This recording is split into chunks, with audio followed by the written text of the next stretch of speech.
Hi, this is Mary Nasi and Michael Mish. I'm with IMT Realty, and Mike is now with Eastern Connecticut Savings Bank, correct? Correct. We are going to talk today about how has COVID-19 affected the housing market. Do you want to start, Mike, about the mortgage side? Yeah. So when COVID-19 first broke out, and it kind of put a slight freeze on the purchase market. Rates had already started to kind of decrease at that point, and what COVID ended up doing was kind of exacerbating the downward trend in mortgage rates. As the economy started to kind of get on shaky ground and the federal government started to step in to shore up the financial markets and things, the Fed started to do a lot of bond buying programs, and a lot of what they bought were mortgage-backed securities. And what that did is that pushed mortgage rates down, and they've kind of used really the real estate market through home purchases and through refinances as a way to kind of buoy or to help the economy as we come out of the COVID-19 pandemic. So the Fed has done a lot to keep rates low, and they're going to, from everything that I've read and people that I've talked to, they're going to continue that. So you're probably going to see mortgage rates stay low, into next year and most likely summer or fall before they start to, go up in any fashion. So it's really helped. Yeah, next year. Yep. Okay, that's a long time. So there is some fees on the refinance side that are going to be adding to rates starting at the end of this year, depending on what goes on with the election and all the politics of that. But what the federal government's doing is going to keep mortgage rates low for an extended period of time at this point. But with the interest rates being low, it's definitely more attractive for buyers to enter the market and people to refinance and maybe pull some equity out and pay off bills. Is it harder to get those loans? Is the credit criteria tougher? So we've really been in a in terms of credit and income and loan quality, we're in a time period where from the last crash in 07, 08, which back then, you could get 100% financing with a 500 credit score. Right. After we came out of that, they really started to, make it more difficult on the underwriting side to qualify for a mortgage. Right. So the loans that have been written over the last, 5 to 7 years are really good quality loans, which is why, PMI on conventional loans, if you're putting less than 20% down, those underwriting guidelines have made loan quality extremely, extremely good. So there's not a lot of, poorly underwritten loans and things like that out there. They have, with certain types of borrowers right now, made credit qualifying a little bit more difficult.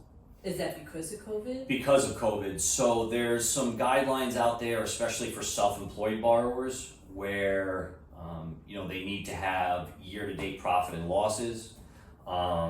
They need to have bank statements showing that their income didn't decline because of COVID. But it really is dependent on industries. Some industries are doing better, some industries are doing worse. If you're counting on tips from working in the restaurant industry, then yes, you could have a difficult time qualifying depending on how you received your income, because if you're getting paid, unemployment and those things, you can't use that for qualifying. All right. Other industries are doing really well. So, the lower credit scores, things under like 640 FHA loans, down to 580 that were pretty prevalent before COVID, those are more difficult to come by. Right. But if your credit scores are above a 640 and up, and you have, W-2 income, kind of the standard, Right. historical way of qualifying, there's not really any barriers to it right now. Okay. So, yeah. Well, I'm finding today that, well, back in March and April, the housing market actually slowed down to a snail's pace after, the stay-at-home orders first came out. But by the end of April, things started picking up and easing up in the housing market. Very little demand and very little supply in the housing market. So a lot of houses were taken off the market during the lockdown, and not necessarily all of them came back on. People have decided to stay in their homes. And then the drive with the interest rates being so low and the demand for properties, there's a shortage of available houses. So it's definitely become a seller's market. And I think having certain types of financing makes you a stronger buyer today and better able to compete, because there are a lot of cash buyers out there. And COVID, I think, has, in my opinion, forever changed how people are buying real estate, at least I would say for the next decade probably. More people are looking for home offices or home gyms, or they're looking to leave some of the cities and come into the suburbs. And it's definitely created more of a demand, which unfortunately pushes a lot of the buyers out that have poor credit scores or very low down payments. So it makes it a much more competitive, market for them. I think that, I have found that people are not only, I mean, we've definitely gotten some of the impact of people leaving New York City. Here in Connecticut, I know that New Jersey got impacted from that as well. But in southeastern Connecticut, I don't know if we were impacted to the same degree as like Fairfield County as far as people relocating outside of New York. But what my personal experience has been is I've had quite a few buyers that are in probably the 50 plus age group, and they have decided to move back home. So come back to the area to be closer to their kids. So they're finding a location that might be within a couple of hours of each of their children. They no longer want to be a plane ride away. They want to be a car ride away, whether that's a few hours or even a day. They just don't want to be on the other side of the country for the most part. And in my opinion, that's not going to change anytime soon. I think the experience of going through this pandemic has made people much more cautious, and personally, I don't think any of us ever thought of a scenario where the airline industry would be basically, not usable for a few months. And I think it's made people realize where their priorities are and where they really want to be. And I think that's one of the biggest impacts it's had on the housing market. Is the demand for certain features in a home. So I would recommend to people, if they're upgrading their properties, keep in mind what people are looking for. So when you're selling, stage your house with a home office, etc. Finish that basement, make it a home gym, so that if this ever does happen again, or just what people are looking for is changed, to keep those things in mind. We've seen a huge uptick in new construction and renovation financing, whether it's people that are currently in a home and have decided to keep it and add on renovations, buying a home that maybe they wouldn't look at previously because it wasn't what they wanted, but with the low inventory, they've now said, all right, well, we'll buy this house, we'll put a second story on it, we'll put a 2-car garage.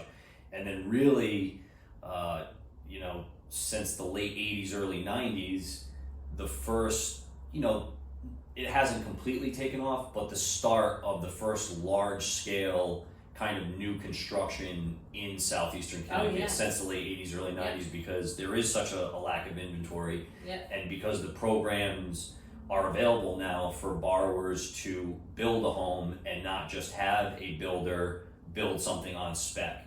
The builders really don't want to step in, because their margins on profit on what they make on the sale of a house are so close. Rather than build on spec, they would rather have a borrower get a loan from the bank. They secure exactly what that builder wants. The draws are guaranteed. They know what that what that borrower is going to build.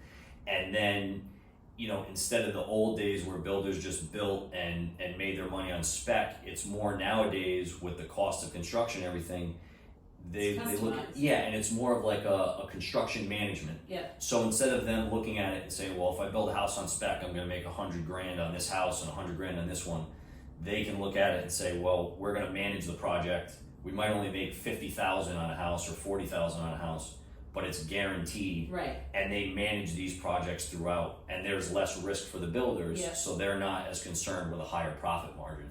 Yeah. So that's what I'm starting to see with the builders in this area.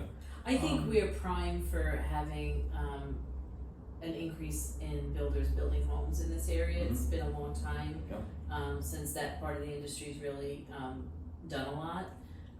There's, I know a lot of sellers that are not listing their homes because they have nowhere to go, Right. and they're afraid they're not going to find a house. Yes. So they're not willing to list their homes. So that's also impacting, the supply that we have.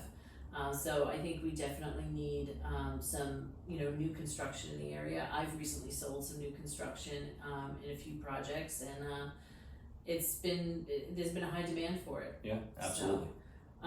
So overall, I think I think we were all afraid that COVID was going to crash the market. Mm-hmm. I know I was afraid when it first happened. I thought everything was going to come to a screeching halt. Yeah.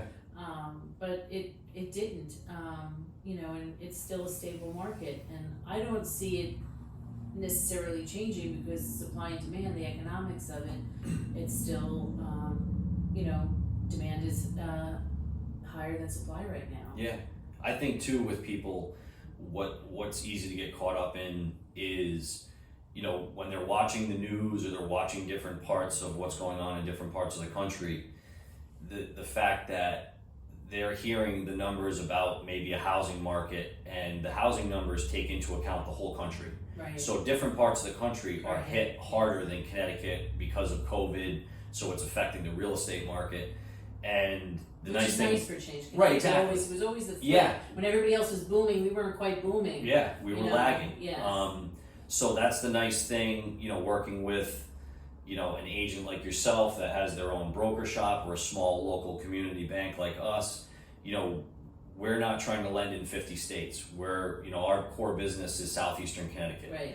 And what is happening with the real estate market and the mortgage business in Southeastern Connecticut is what's important to the people buying and selling and building in this area, not what's going on in Texas or Southern Right. California, like it is for the larger mortgage companies or the larger brokerages that are nationwide. So I've found that's one of the niches that people are kind of coming back to in this area.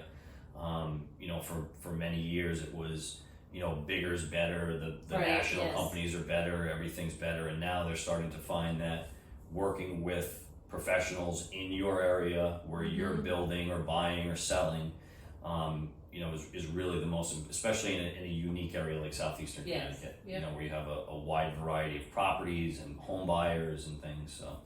We That's, do have a very wide variety. Yeah, of, absolutely. There's something for everybody here. Yeah. That's the nice part about living in this area. That's why we have people that are, moving from cities and coming into these areas, Yeah. because if they are going to be permanently working remotely for the rest of their life or for the next 3 to 5 years, yes, Southeastern Connecticut has higher taxes and Connecticut's expensive to Not live in. compared to New York. Right. But on top of that, if you're looking to raise a family, if you're a young millennial and you're looking to settle down and get into the suburbs and raise a family, you're by the shoreline, you're within driving distance of the mountains, you have New Hampshire, and so... And you're within 2 hours Yeah. of New York or Boston or Providence or Hartford. There's so many cities within an hour to 2 hours of the Southeastern Connecticut. Yeah. I think it's we didn't have the infrastructure for people to be able to commute to the cities before. Right. But this has changed that, working virtually. Yeah. Now people get to enjoy all this, but still be, they can go to the city for the day. Absolutely. On the train. Quality of life Yes. is, Yep. it's Connecticut is a beautiful place. Yeah. And I think that one of the big things that COVID has taught us, or at least from the people I talk to, the borrowers that that are moving in different areas, quality of life is important. Yes. It's caused us as Americans to maybe take a step back and look at, maybe, working 24 hours a day, 7 days a week to build the 4,000 or 5,000 square foot house isn't necessarily, you know, the American dream. Maybe spending more time with your family, Yeah. or spending, you know, doing that Yeah. different type of things that are enriching your quality of life is more important than just, you know, how much money you have in your bank account. Yeah. So- I'm actually finding the sweet spot for square footages for new construction is somewhere between 2,000 and 2,500. Right. Is what Which is most people are 1,000 looking- to 1,500 square feet less than Yes. what it was in the last real estate boom in the early 2000s. It was, you know, those 4,000 to 5,000 square foot, you The know, floor big plan, mansions. yes. The floor Yeah. plan means everything to people today. They want the open concept, Mhm. and they want the certain amenities. They want the home office, you Yeah. know, laundry on the second floor, or you know, whatever. Yeah. So I think it makes Energy efficient is people huge. don't want to work to pay for their utility bills and their cleaning Yeah. bills, etc. But Mike, thank you very much. I think this was great. So, Absolutely. Thank our you for next having video me. that we're going to do after this is going to be on, is it safe to buy during COVID? So we'll see you when we do that video. Thank you very much. Thank you.